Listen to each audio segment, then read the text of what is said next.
ఆయన కన్నప్ప టీజర్ గురించి మాట్లాడాలంటే ఫస్ట్ ప్రభాస్ గురించి మాట్లాడాలి. ఇప్పుడు ఎక్స్పెషల్లీ టీజర్ చూసిన వాళ్ళు అందరూ కూడా కింద కామెంట్స్ ఏం చేస్తున్నారంటే ప్రభాస్ కోసమే ఈ టీజర్ చూసిన వాళ్ళు ఒక లైక్ చేసుకోండి. అంటే ఇప్పుడు కన్నప్ప గురించి విష్ణు గురించి ఎవరో మాట్లాడరా? నేను మాట్లాడాలి అనుకుంటే నాకు ఒకటే బాగా నచ్చింది శివ శంకర సాంగ్. టీజర్లో నాకు ఏం కనబడాల. నాస్తికుడిగా ఉన్నవాడు ఎంత రౌద్రం కనబడాలి, ఎంత కోపం కనబడాలి, అది ఏం కనబడాల. ఫేస్ లో అంత కోపం బయటకు చూపించలేకపోయాడు. నిజంగా తండ్రి క్యారెక్టరే మోహన్ బాబు గారే బాగా చేశాడు వరంగా చెప్పాలి.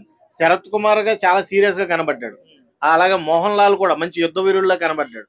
మరి అన్ని క్యారెక్టర్లో అంత మంచిగా నువ్వు డిజైన్ చేసినప్పుడు నీ క్యారెక్టర్ని ఎందుకు అంత మెయిన్ క్యారెక్టర్నే నువ్వెందుకు అంత రౌద్రంగా చూపించుకోలేకపోయావు?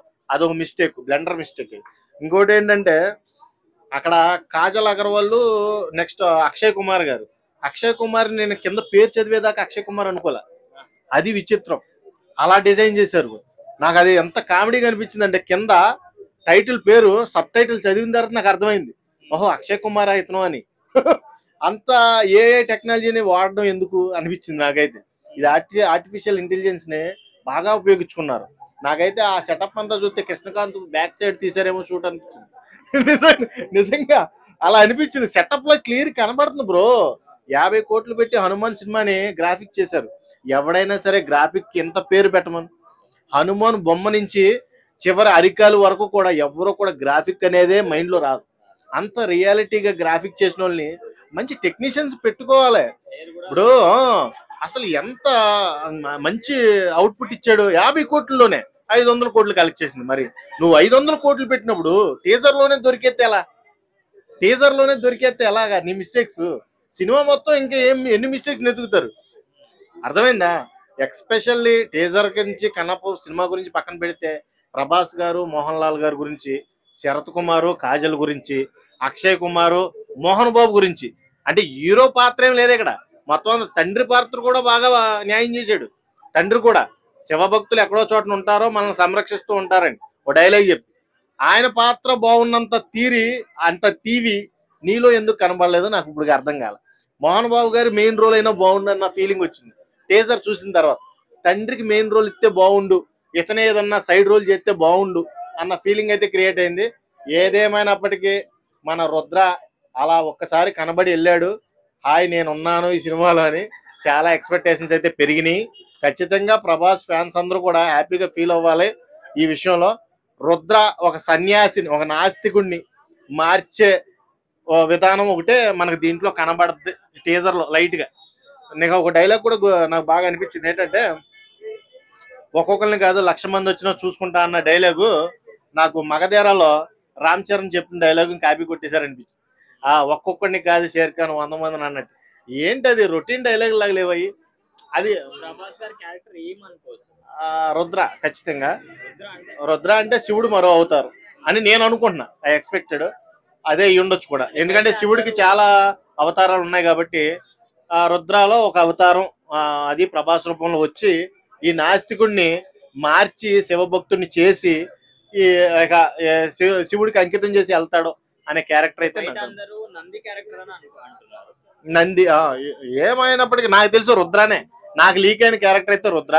ఖచ్చితంగా రుద్రాలోనే మనం ఊహించుకోగలుగుతున్నాం, ఇమాజినేషన్ కూడా దాంట్లోనే చేసుకోగలుగుతాం. కన్నప్ప టీజర్ ఇప్పుడే నేను చూసా, చాలా బాగుంది. ఈ కన్నప్ప టీజర్ చూస్తూ ఉంటే మనం ఇందులో మంచు విష్ణు గారితో పాటు ప్రభాస్ గారిని, మోహన్ బాబు గారిని, మోహన్ లాల్ గారిని, అక్షయ్ కుమార్ వీళ్ళందరూ చూస్తూ ఉంటే ఈ సినిమా మీద రోజు రోజుకి భారీ అంచనాలు, భారీగా. అంటే ఈ సినిమా హిందీలో ఆడుతుంది, తమిళ్లో ఆడుతుంది, తెలుగులో ఆడుతుంది, మలయాళం ఆడుతుంది, ఇంగ్లీష్లో ఆడుతుంది, ఎక్కడన్నా ఆడుతుంది. దేవుడు ప్రతి చోట ఉంటాడు కాబట్టి ఈ సినిమా కూడా ప్రతి చోట ఆడించాలి, అది మన బాధ్యత. కాబట్టి ఈ సినిమా చూసిన సేపు నేనైతే మంచు విష్ణు గారు పెద్ద ఫ్యాన్ అయిపోయినా. ఆ యాక్టింగ్, ఆ డైలాగులు, అబ్బా అబ్బా అబ్బా. ఆ మధ్యలో ఇంకా ప్రభాస్ గారిని చూస్తుంటే మరో బాహుబలి 3 అంతే. ఇది సేమ్ బాహుబలి 3 ప్లాన్ చేస్తే ఇలా ఉంటుందేమో అన్నట్టుగా ఉంది ఇది ఈ సినిమా. అవును మేడం, టీజర్ లోనే. అంటే ప్రభాస్ గారిని చూస్తుంటేనే ప్రభాస్ గారి ఫ్యాన్స్ అందరూ చాలా హ్యాపీగా ఫీల్ అవుతున్నారు. నేను కూడా ప్రభాస్ గారి ఫ్యాన్నే. నేను ప్రభాస్ గారి ఫ్యాన్ని, మంచు విష్ణు గారి ఫ్యాన్ని, మోహన్ బాబు గారి ఫ్యాన్ని. కాబట్టి ఈ సినిమా ఖచ్చితంగా నేను చెప్తున్నాను, ఈ సినిమా బాగా ఆడుతుంది. ఒకవేళ ఈ సినిమా గాన ఎవరు చూడకపోతే మీరే నష్టపోతారు. ఎందుకంటే ఈ రోజుల్లో ఇలాంటి క్యారెక్టర్, ఇలాంటి యాక్టింగ్, ఇలాంటి స్టోరీలు చేసేవాళ్ళు లేరు ఎవరు. కాబట్టి ఇలాంటి క్యారెక్టర్లు, ఇలాంటి స్టోరీలు చేయాలంటే ధైర్యం ఉండాలి, దమ్ము ఉండాలి. అది మన మంచు విష్ణు గారు, మోహన్ బాబు గారు ధైర్యం చేసి ఈ సినిమా తీస్తే ఈ సినిమాని ఖచ్చితంగా మనం చూడాలి. కాబట్టి ఏంటంటే అందరూ ఈ సినిమా చూడాలి. ఉంటుంది చెప్తాను. కాబట్టి ఖచ్చితంగా సినిమాని అందరూ ఆదరించండి, అభిమానించండి. ప్రభాస్ గారు కూడా ఉన్నారు ఇందులో. ప్రభాస్ గారిని చాలా రోజుల తర్వాత నేను మళ్ళీ థియేటర్లో చూడడం నా చెరాయిపోయింది. కాజల్, అక్షయ్ కుమార్ గారి పక్కన పార్వతిలాగా ఉన్నాడు కాజల్. అబ్బా, అక్షయ్ కుమార్ గారిని చూస్తే శివుడు లాగా, పార్వతిలాగా. అందరూ ఏమనుకుంటారంటే ప్రభాస్ గారిని చూసి ప్రభాస్ గారే శివుడా అన్నట్టు ఉంది. కానీ ఇక్కడ ఏందో అర్థం అవట్లేదు. ప్రభాస్ గారు శివుడుగా ఉన్నారా, అక్షయ్ కుమార్ గారు శివుడుగా ఉన్నారా, ఎవరు శివుడు అనేది. కానీ ప్రభాస్ గారు ఉన్నది సేపు అది ఏ థియేటర్ పట్ల బాగా ఆడుతుంది. ఒక నిమిషం ఉంటారు శివుడుగా ఎవరన్నా ఓకే, అక్షయ్ కుమార్ గారు ఉన్న, ప్రభాస్ గారు ఉన్నా. కానీ సినిమా హీరో ఉన్నారా లేరా అంతే. అంటే ఆ పాత్ర తగ్గట్టు, ఆ క్యారెక్టర్ తగ్గట్టు వాళ్ళు పోయారా లేరా. భక్త కన్నప్ప, భక్త కన్నప్ప కరెక్ట్ కరెక్టే. ఆ భక్త కన్నప్ప పాతదే, కానీ దాన్నే తీసుకుని మళ్ళీ చేస్తారంటే చూసా అన్ని చూసా. తెలుగు సినిమా ఫీల్డ్ లో ఎన్ని సినిమాలు ఉన్నాయి, అన్ని సినిమాలు చూసా.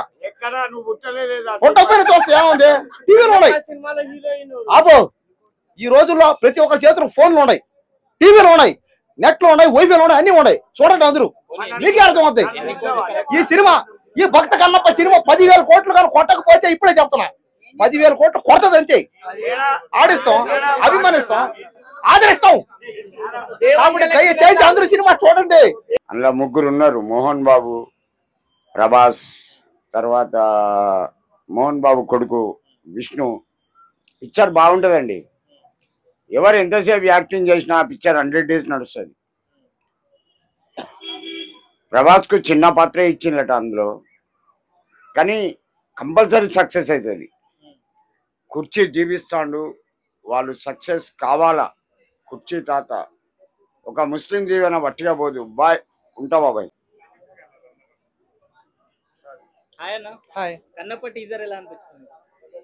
టీచర్ లాగానే అనిపిస్తుంది. అంటే ఏం నచ్చింది అని? ఏం నచ్చిందనే, కన్నప్ప కృష్ణరాజు గారు తీశారు కదా, కొన్ని ఎక్స్పెక్టేషన్స్ ఉన్నాయి. ఆయనంత రీచ్ కాకుండా మినిమం 20% అన్నా తీశారనుకుంటున్నాం.